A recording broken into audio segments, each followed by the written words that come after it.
Notre invitée en studio a commencé sa vie professionnelle dans la police en tant qu'assistante administrative. Elle est rapidement devenue syndicaliste dans ce secteur-là avant d'entrer en politique en 2014. Élue au fédéral, plus jeune députée à la Chambre à ce moment-là, et puis conseillère communale à la ville de Bruxelles rapidement. En 2019, elle quitte la Chambre pour devenir secrétaire d'État du gouvernement bruxellois. Elle est en charge notamment du logement et de l'égalité des chances. Nous accueillons Nawal Benhamou.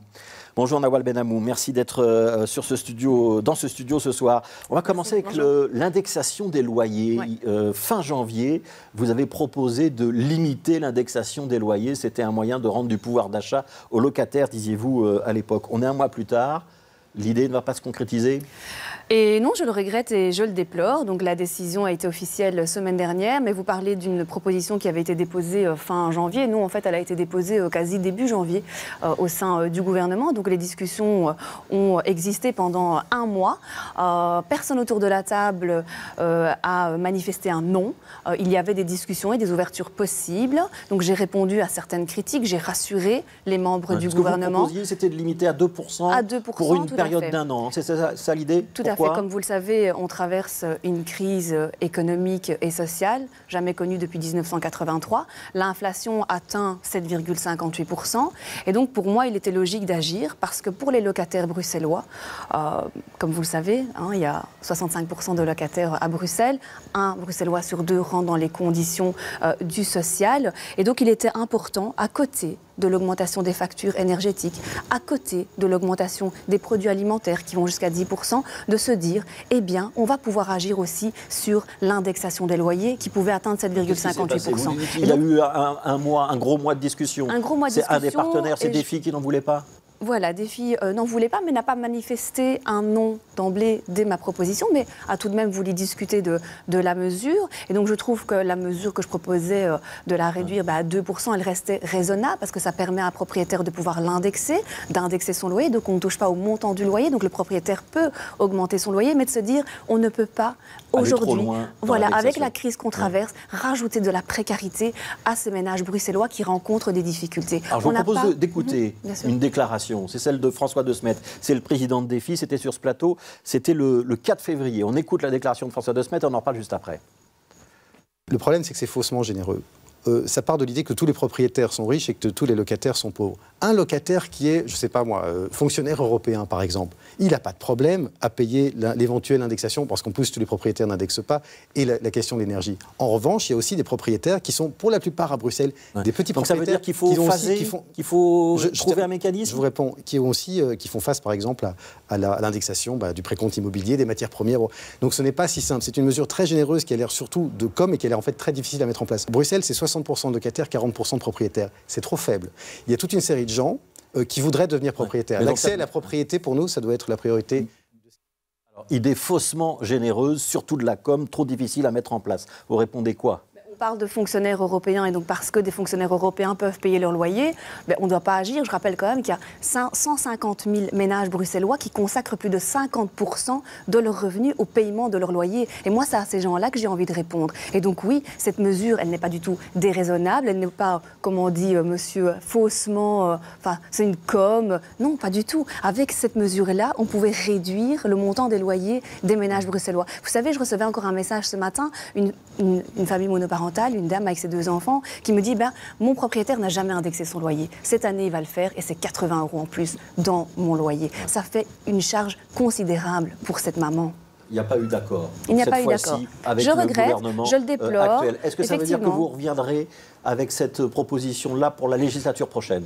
Je pense qu'il faut faire un vrai travail sur l'indexation des loyers. Vous savez, il y a des mécanismes qui encadrent le principe de l'indexation, que ce soit en Espagne, que ce soit aux Pays-Bas, en Allemagne. Donc, je veux dire, nos pays voisins le font. Je ne vois pas pourquoi est-ce que nous, on ne pourrait pas y travailler. Mais parce qu'on a parlé d'encadrer les loyers, on sait que ça n'a pas eu ça fait partie aussi de notre programme, je pense, aux dernières négociations en 2019, lorsque la majorité s'est formée. C'est vrai, il n'y a pas eu de consensus.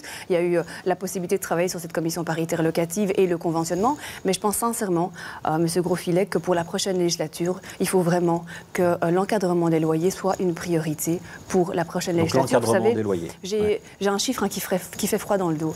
C'est une étude que nous avons reçue récemment qui nous prédit entre 100 et 120 000 personnes qui seront sur liste d'attente pour l'obtention d'un logement social à l'horizon 2040. Ouais. Comment est-ce que vous voulez 49 à peu près, 49 000 personnes qui sont sur liste d'attente. Comment est-ce que vous voulez qu'on réponde à toutes ces familles qui sont précarisées? Est-ce que vous en voulez un défi sur cet épisode?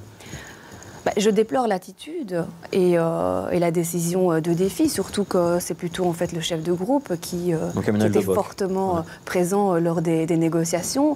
Donc moi j'espère quand même qu'à un moment donné, il y aura une prise de conscience au sein du groupe de Trévis et qu'on pourra quand même à nouveau rediscuter de cette indexation. Parce que je pense que vu, je le répète, la crise que l'on traverse, elle a toute son utilité. Alors, autre dossier difficile en logement, c'est le Champ des Cailles, ce grand terrain à Watermal-Boisfort qui est occupé par une coopérative agricole sur laquelle la région voudrait pouvoir construire du logement social. C'est toujours le bras de fer avec la commune et la coopérative ou on commence à négocier? Écoutez, on a une première réunion vendredi, donc dans 2 jours, avec la commune, avec la CISP notamment, pour discuter d'une éventuelle ouverture de la part de la commune pour discuter donc, de la possibilité de sortir du bras de fer. Il faudra combien? 60, 70 logements sur ce terrain? On table toujours sur 70 logements sur le terrain du Champ des Cailles et donc à voir comment est-ce que les ouvertures se feront. Si la commune refuse toujours et si la coopérative qui occupe ce terrain aujourd'hui refuse de quitter les lieux, on ira au bras de fer, vous enverrez les bulldozers, mais la non, police, on demande à personne de quitter les lieux. Enfin, je pense que vous avez quand même entendu le projet. On propose de concilier espace vert et donc on garderait logement. l'essentiel des activités de l'agriculture urbaine maraîchage. resterait évidemment, mais on propose tout de même, c'est un terrain constructible pour du logement qui appartient aux locataires sociaux. Et donc, il est important de pouvoir y construire du logement. Ça sera fait avant la fin de la législature, le coup d'envoi de ces chantiers ou pas? Je l'espère. En tout cas, à voir comment aboutissent les discussions ce vendredi. Il y a 1 mois pour qu'on se mette d'accord sur quel projet on veut finalement pour Champ des Cailles. Il n'y a pas que le Champ des Cailles, il y a aussi la friche Josaphat dont on parle beaucoup. Et on entend beaucoup de monde dire dans ces discussions-là, on ne doit pas construire parce qu'en fait on a des bureaux vides et il suffit de transformer les bureaux en logement. Vous répondez quoi? C'est une vue de l'esprit, c'est possible? On fait les deux. Dès que c'est possible de reconvertir des bureaux en logement, on le fait, même si parfois c'est pas évident, parce que dans certaines communes on est parfois confronté aussi à des non, mais quand c'est possible on le fait. Mais à toutes ces personnes qui ne veulent pas construire et instrumentaliser aussi l'environnement, les espaces verts pour ne pas voir arriver des logements sociaux dans leur commune, ça me dérange. C'est ça qui se passe ça me dérange de dire je ne veux pas de pauvres chez moi. C'est ça qui se passe à Watermal-Boisfort? Dans d'autres communes. Quand on instrumentalise les espaces verts, l'environnement, moi, ce n'est pas ce que je veux. Je veux concilier les deux. Et je ne veux pas opposer le logement et les espaces verts. Parce que dans tous les projets que nous proposons à l'avenir, c'est de l'agriculture urbaine, des espaces verts et du logement qualitatif pour les locataires du logement social. Vous avez dit dans l'Écho, un journal L'Écho la semaine dernière, il y aura des logements sociaux, y compris dans la seconde couronne de Bruxelles. Il y a une résistance aujourd'hui? On discute, il y a des bourgmestres qui sont beaucoup plus ouverts que d'autres. Qui ne veut pas de logement social, qui ne veut pas de pauvres chez soi, pour reprendre votre expression. Il y a des bourgmestres qui sont plus ouverts que d'autres, où les négociations sont parfois un peu plus compliquées. Mais pour moi, l'essentiel, c'est vraiment de travailler en bonne intelligence, d'être efficace avec les communes pour qu'on puisse faire avancer. Quand il y a un blocage, vous passerez en force ou pas, Nawal Benamou? Oui. Ça, c'est sûr. Oui. Donc à Watermal-Boisfort, s'il y a un blocage, vous passerez en force. On construira dans la deuxième couronne, on va dédensifier la première couronne et l'objectif c'est de construire dans la deuxième couronne. Tout le monde doit prendre ses responsabilités. Vous savez, dans l'accord de gouvernement, il est inscrit qu'il faut atteindre l'objectif des 15% de logements à finalité sociale. Il faut s'y tenir et il faut y aller. Merci Nawal Benamou, merci d'avoir été notre invité, secrétaire d'État au logement en région bruxelloise.